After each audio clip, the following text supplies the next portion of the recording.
Hello, everyone. Welcome back to Open Line. We are talking with Representative Bruce Griffey, Republican out of Paris. He sent the governor, Governor Bill Lee, a letter over the weekend urging him to open up the economy. Tennessee should be reopened for business, and the governor is ending his safer at home order. It expires April 30th, so May 1st, most businesses and in most counties in Tennessee will be able to be open. So tonight, what do you think of that? That's what we're talking about. So let's go to the phone. Several callers here. Let's go to Ann. Hello, Ann. Good evening. First, let me say I'm overwhelmed at listening to this gentleman speak. One, this is 100% fueled by economy and not by the physicians who have spoken. And I pray that the governor rethinks his decision. We've taken our cues from New York, not from President Trump. We have followed what they have done in New York, where they have watched hundreds die daily, and we have modeled them. Our mayor here in Davidson County has tried his best for weeks now to get the citizens in Davidson County to follow the standards that New York has done to slow down the progression of this disease. No one knows what this is capable of, and because they are still trying to find out how to treat it. Until there is mass free testing and we know who is the carrier, they cannot stop this illness. Yes, I am one of those people that needs to remain at home, but my spouse has to go and do the shopping. He is exposed every time he goes to one of those stores, and even if he is wearing a mask, he still brings those germs home to me, which means I can't see my grandchildren and I can't see my 85-year-old mother-in-law that lives next door to me without exposing them. Yes, I am on some of the medications that are being given to these people that are already in hospitals, but it wasn't until I got to a pharmacy to pick up my medicines today did I find out whether or not my medicines were going to be available to me, because I didn't know if it was going to be given to a patient in a hospital or if it was going to be given to me today. So you are absolutely opposed. You're absolutely opposed. Absolutely opposed. And I have a child in New York that has gone through 8 weeks of hell that I've not been able to see because of this. So to sit there and say that your county is unaffected by this is so sanctimonious, it is ridiculous. Okay, all right, thank you. Thank you, Ann. All right, so you heard the passion there and the concern there, and she's bringing up New York. And New York has been devastated by this. What do you say to what you heard there? Thanks, Ben, and thank you, Ann, for calling in. And look, we totally appreciate and understand the position you're in. And based upon what you've indicated, look, my dad's 86 years old. He's a bladder cancer survivor. He is staying at home. He's sheltering in place. That is the prudent and smart move for any individual who is has a higher risk of adverse consequences from the COVID virus.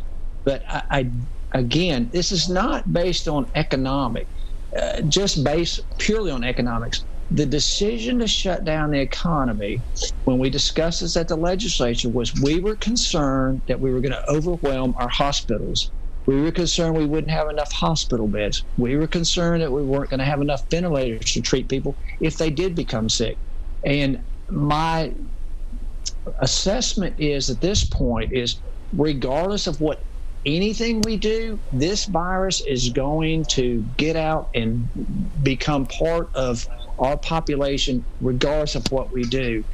Certain people are going to have adverse consequences, and that's why a number of countries and healthcare infectious disease specialists are talking about the herd immunity. At some point, the United States population will get to that herd immunity. But we were concerned about overwhelming our healthcare system. That does not appear to be what's happening. It may be a larger concern in the metropolitan areas. It's certainly a larger concern in Sumner County, where the virus had gotten into a number of our nursing homes, and we don't want that to happen. We need to be aggressive and try to treat those areas differently, but I don't think a one-size-fits-all is appropriate for the entire state, particularly when you're talking about shutting down the entire state economy. So, Miss Ann, I appreciate you calling in. Our hearts and prayers are with you. We hope you stay healthy and safe. I'm sorry you feel or you have those opinions of my assessment. I'm simply trying to share my assessment and my best estimate on what was a prudent approach going forward for the entire state. So thank you. What do you think? How do you explain the difference in New York and what you're seeing there in your county? You're saying there are 2 people in the hospital. You're saying people are going to the store. Do you think it just hasn't arrived there, or do you think there's something else going on? It's not as potent now as it was, or certainly New York was devastated by this. And why is that not happening, do you think, elsewhere, in your opinion? Ben, in my opinion, and I'm not an infectious disease expert or anything like that. I'm an attorney by trade. My brother's a physician. My dad is a physician. So I got some exposure to the medical field from that end just growing up. But if you look at a number of the photographs that you see from New York, in New York City primarily, it's the subway system. People are jam-packed in there, close and tight, and this took place at a critical juncture in the exposure of the American population to the COVID virus. So my guess is you're seeing such a huge negative outcome there, primarily because they have such a higher population density per square meter than we have in the state of Tennessee. So that's my best estimate. All right, let's go to Jack. Let's go to Jack on line 2 here. Hello, Jack.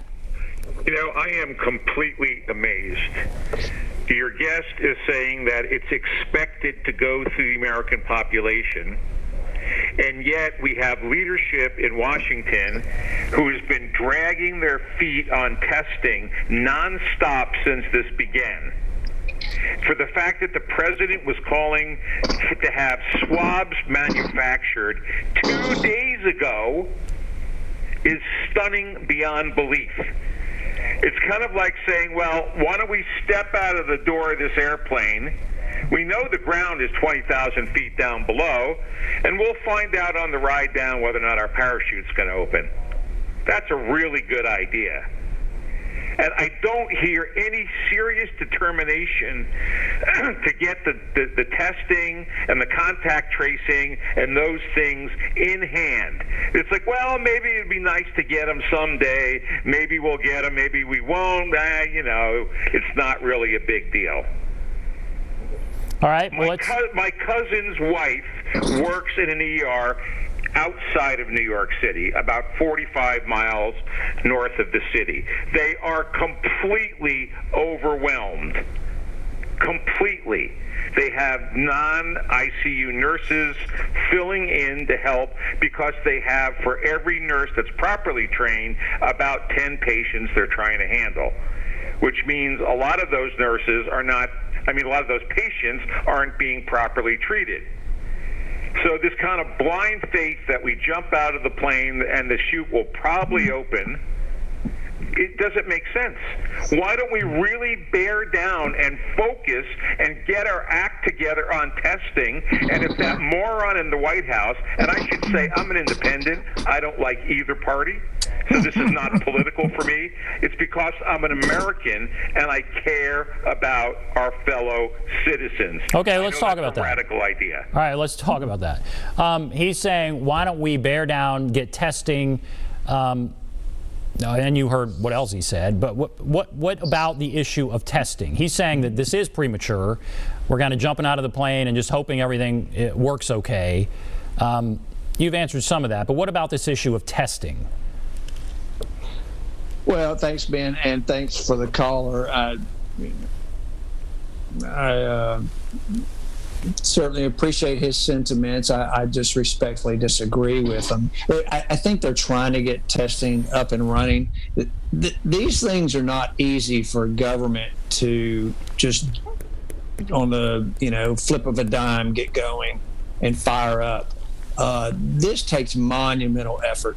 The Governor Lee and his team and his staff, I guarantee you, they have been busting their what's to take care of Tennesseans, and everybody is trying to do whatever they can to limit the number of deaths in Tennessee.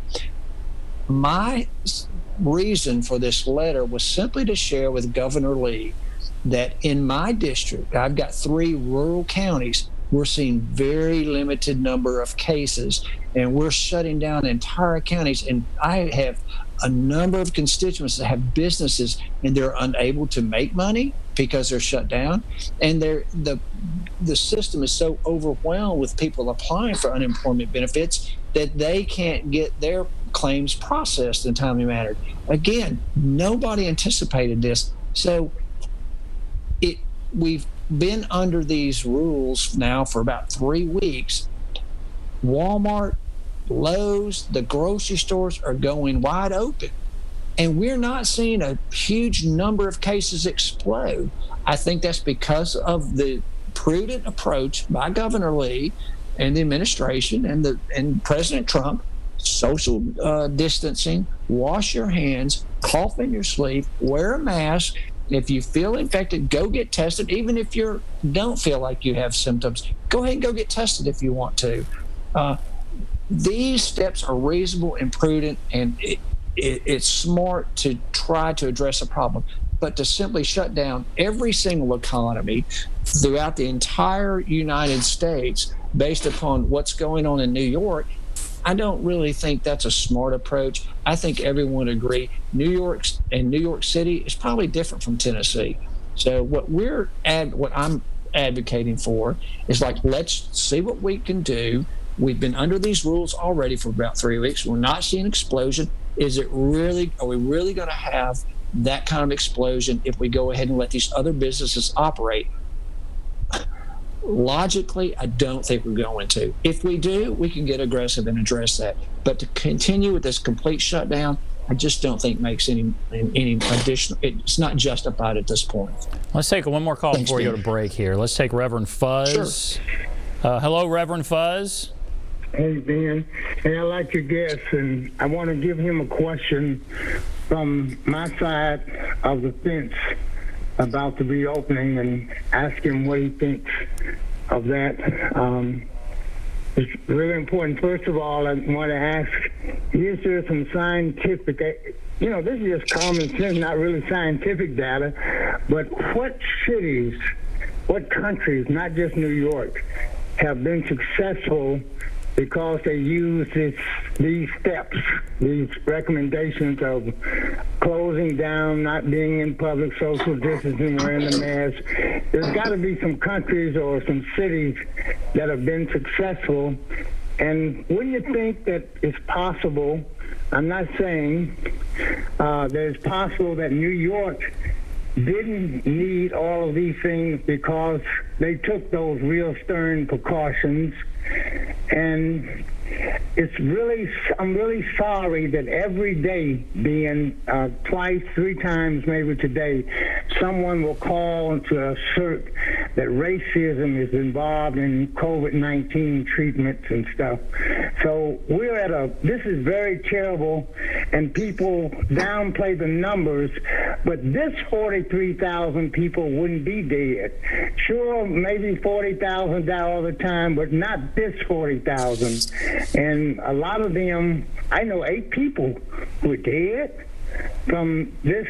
That's it. And if you can tell me that you've got an idea to your guest that's scientific, that's factual, because I heard President Trump say we got 15 cases, soon we're going to be down to 1, then we're going to be 0, and we're not down to 1 or 0, we're up to almost 1 million. I don't want to take up your time. I want you to ask your guest from another point. How do you come up with that? How do you prove what you're saying will work because we know that this social distancing and people staying at home and trying to put in place those social tracings and getting this under control, we know that'll work and it'll save, if it's just 100 lives. But right now it's 40,000 in America. What are we, 20 in Nashville? Right. How many? So. All right. Well, let's ask that, Reverend Fuzz. I'm just throwing it out there to see if you can see my side or other people's side that we're saying, let's be careful. Mother's Day would be nice, would be better than May 1 and having 100 people to die in America. All right. Thank you, Reverend Fuzz. Okay. Thank you, Ben. So he's asking, do you have scientific sort of evidence here, or is this just kind of your feeling?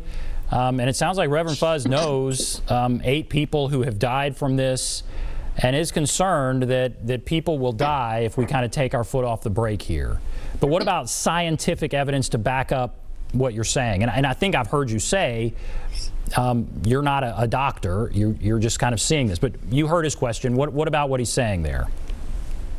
Well, I don't have any, I'm not capable of even conducting any scientific studies myself to be able to say that this thing versus that thing. I'll leave that up to the doctors and experts. I did ask my brother, who's an internal medicine physician. I did ask one of my supporters, who's a vascular surgeon. I did talk to my hospital administrator about what we were seeing in our district and our counties. We have been operating currently, shutting down the economy of the state of Tennessee. But I am seeing in my own community businesses such as Walmart, grocery stores, Lowe's, Home Depot, they are operating as